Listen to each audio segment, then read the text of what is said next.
Hello students, बहुत बहुत स्वागत है आपका हमारे यूट्यूब चैनल पर।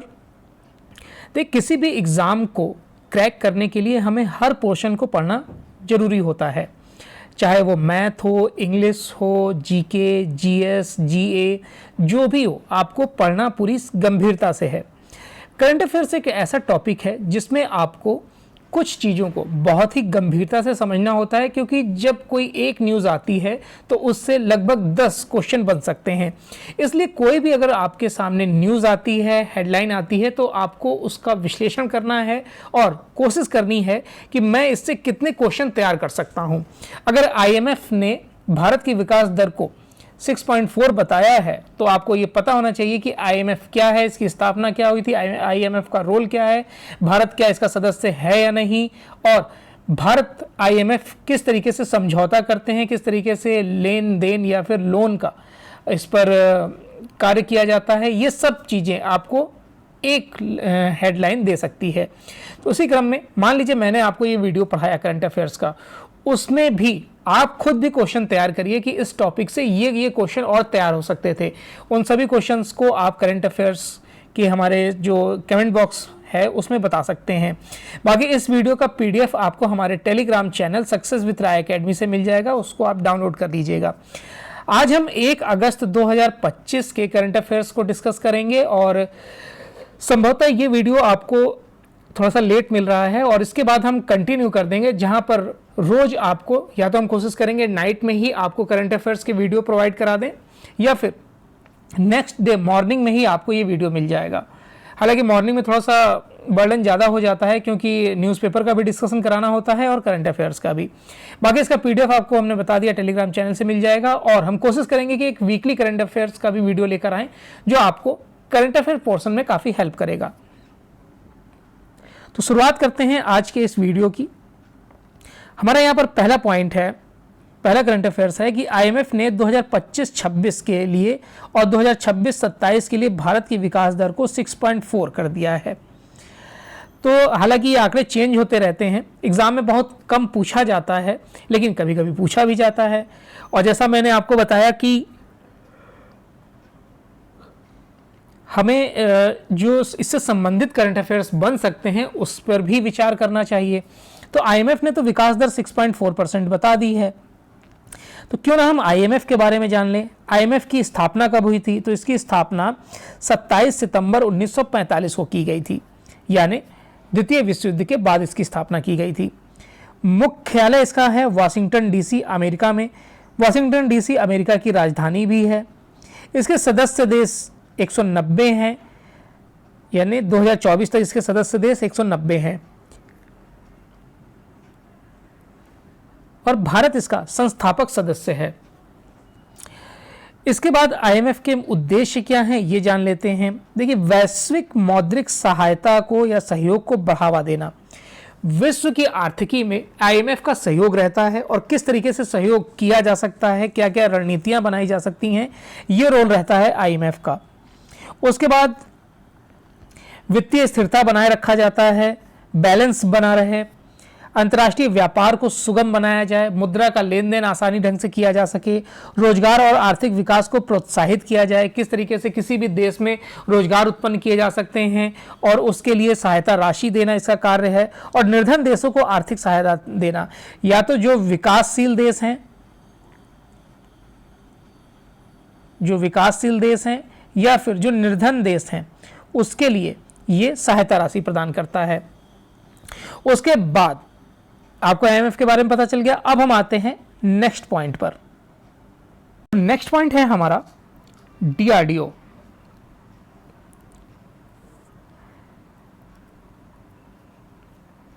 डीआरडीओ के बारे में आपको बाद में हम बताएंगे। पहले तो ये जानिए कि डीआरडीओ ने एक उड़ीसा में डॉक्टर एपीजे अब्दुल कलाम द्वीप में प्रलय मिसाइल का परीक्षण किया है। तो सबसे पहले आप ये जानिए कि प्रलय मिसाइल है क्या।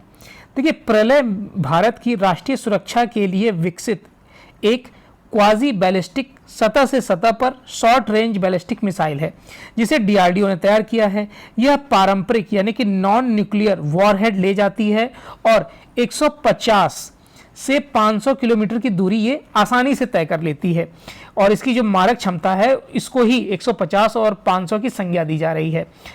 तो हालांकि डीआरडीओ ऐसी मिसाइलों का परीक्षण बार बार अपने द्वारा करता रहता है और आपको ये भी बता दें कि डीआरडीओ ही वो संगठन है जो इन सब चीज़ों को संपन्न करता है।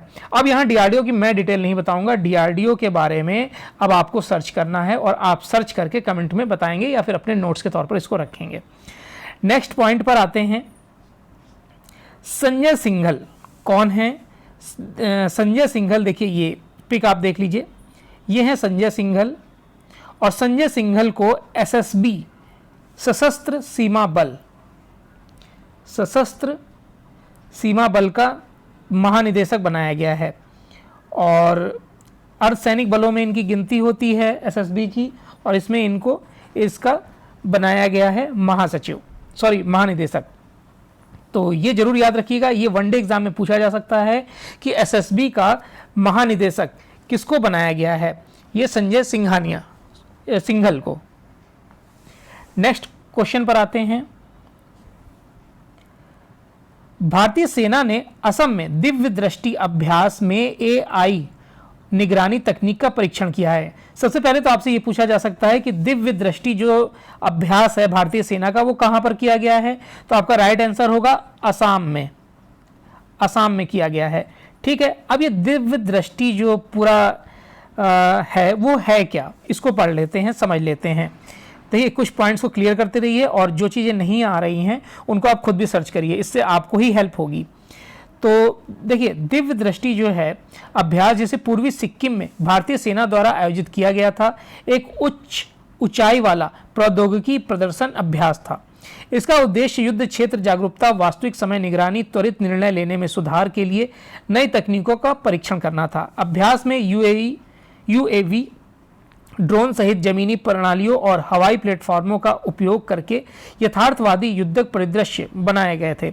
एक प्रमुख आकर्षण उन्नत संचार प्रणालियों से जुड़े एआई सक्षम सेंसर का उपयोग इसमें किया गया था। यह अभ्यास सेना की एआई और अन्य आधुनिक तकनीकों के उपयोग में तत्परता जांच करने के लिए किया गया था, खासकर यथार्थवादी युद्ध स्थितियों में। अगर हम संक्षेप में समझें इस पूरे आर्टिकल को, न्यूज़ को, तो दिव्य दृष्टि अभ्यास एक ऊंचाई वाला प्रौद्योगिकी प्रदर्शन था जो युद्ध क्षेत्र में निगरानी और निर्णय में सुधार की तकनीकों का परीक्षण करता है। तो यहाँ पर आपको समझ में आ गया। अब नेक्स्ट करंट अफेयर्स पर आते हैं। झारखंड सरकार ने अटल मोहल्ला क्लिनिक का नाम बदलकर mother Teresa advance health clinic कर दिया गया है। यहाँ पर ये जो स्कीम है वो 2008 से चल रही थी। अटल मोहल्ला क्लिनिक इसका नाम दिया गया था, अब इसका नाम बदलकर क्या कर दिया गया है?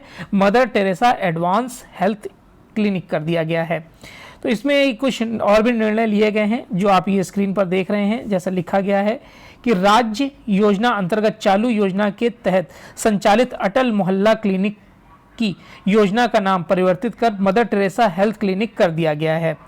अब आते हैं अपने नेक्स्ट करंट अफेयर्स पर। और भी कुछ निर्णय लिए गए हैं, कौन कौन सी वैकेंसी निकल सकती है और क्या क्या चीज़ें राज्य में होने वाली हैं, वो आप पढ़ लीजिएगा स्क्रीनशॉट लेकर। चलिए नेक्स्ट करंट अफेयर्स पर आते हैं।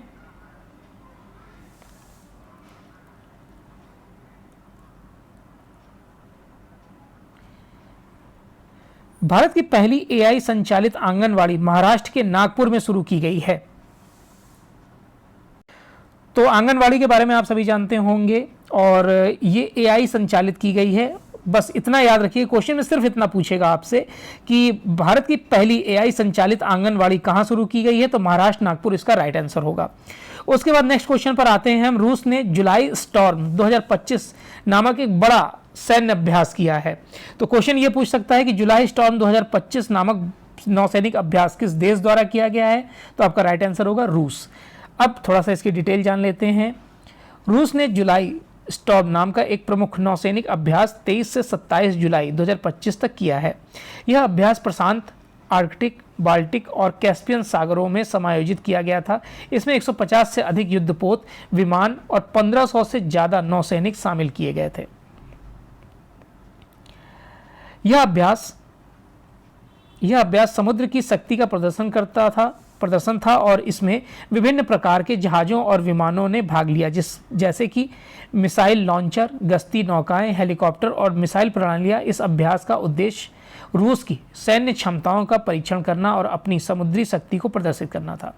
इस अभ्यास में रूसी नौसेना ने पानी के नीचे के लक्ष्यों पर हमला करके दुश्मन के ड्रोन नावों को निष्क्रिय करने और लंबी दूरी तक मिसाइलों को लॉन्च करने का अभ्यास किया। इसके अलावा वायु रक्षा प्रणालियों ने दुश्मन के हमलों को नाकाम करने का अभ्यास दिया।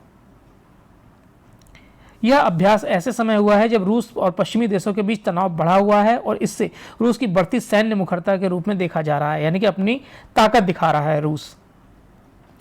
नेक्स्ट है महाराष्ट्र के सिंधुदुर्ग के नैपने जलप्रपात का राज्य का पहला कांच का पुल निर्मित किया गया है। तो महाराष्ट्र में पहला कांच का पुल कहाँ बनाया गया है? सिंधुदुर्ग के नैपने जलप्रपात पर। नेक्स्ट है बेंगलुरु में वैज्ञानिकों ने लागत प्रभावी स्मार्ट खिड़कियां विकसित की हैं। लागत प्रभावी स्मार्ट खिड़कियां विकसित की हैं। आईएमएफ की विश्व आर्थिक परिदृश्य रिपोर्ट वर्ष में 2 बार प्रकाशित की जाती है। जो इकोनॉमिक ग्रोथ की रिपोर्ट जो होती है वैश्विक तौर पर, वर्ल्ड इकोनॉमी की आप कह सकते हैं, वो आईएमएफ साल में 2 बार प्रकाशित करता है। तो और आईएमएफ के बारे में जो इंपॉर्टेंट डिटेल हैं उसको हम डिस्कस कर चुके हैं, बता चुके हैं, वो आप पहले ही क्वेश्चन में जाकर देख सकते हैं। नेक्स्ट है रूस के कामचटका प्रायद्वीप में 8.8 तीव्रता का भूकंप दर्ज किया गया। हालांकि जापान में भी सुनामी की चेतावनी दी गई है और इसमें रूस में कामचटका प्रायद्वीप में 8.8 तीव्रता का भूकंप आया है। अब आते हैं नेक्स्ट पर, वर्ल्ड वाइड वेब डे कब मनाया जाता है? वर्ल्ड वाइड वेब डे हर वर्ष 1 अगस्त को मनाया जाता है। याद कर लीजिएगा, सिर्फ डेज पूछेगा, ये इतना इंपॉर्टेंट डेज भी नहीं है कि जिसकी हम थीम को डिस्कस करें। नेक्स्ट क्वेश्चन है या पॉइंट है, बैंकिंग कानून संशोधन अधिनियम 2025 1 अगस्त से लागू हो गया है। 1 अगस्त से बहुत चीज़ों में बदलाव किया गया है, जैसे यूपीआई में लेन देन को लेकर किया गया है। आप ट्रांजैक्शन या फिर अपना अकाउंट बैलेंस भी सीमित अवधि सीमित नंबर्स में देख सकते हैं। तो इन सब चीज़ों को आपको काफ़ी गंभीरता से लेना होगा। अब नेक्स्ट है भगवान बुद्ध की पवित्र पिपरहवा निशानियाँ 127 वर्ष बाद भारत लौटी हैं। पिपरहवा यानी कि कपिल वस्तु भगवान बुद्ध की क्रीड़ा स्थली है। यह जिला मुख्यालय से 20 किलोमीटर की दूरी पर स्थित है। यहाँ पर लुम्बिनी की बात हो रही है। पिपरहवा भगवान बुद्ध की जन्मस्थली लुम्बिनी नेपाल से 18 किलोमीटर की दूरी पर स्थित है। 1898 ईस्वी में बर्डपुर के तत्कालीन जमींदार विलियम क्लस्टन पेप्स द्वारा पिपरहवा स्थित मुख्य स्तूप का उत्खनन करके एक विशाल पत्थर का पात्र मिला था, जिसमें भगवान बुद्ध की हड्डियों के अवशेष, क्रिस्टल और सोपस्टोन की पवित्र कला स्थिति और रत्नों का आभूषण से बड़ा चढ़ावा भी मिला था। तो अब इसको 127 साल बाद भारत वापस लेकर आया जा रहा है।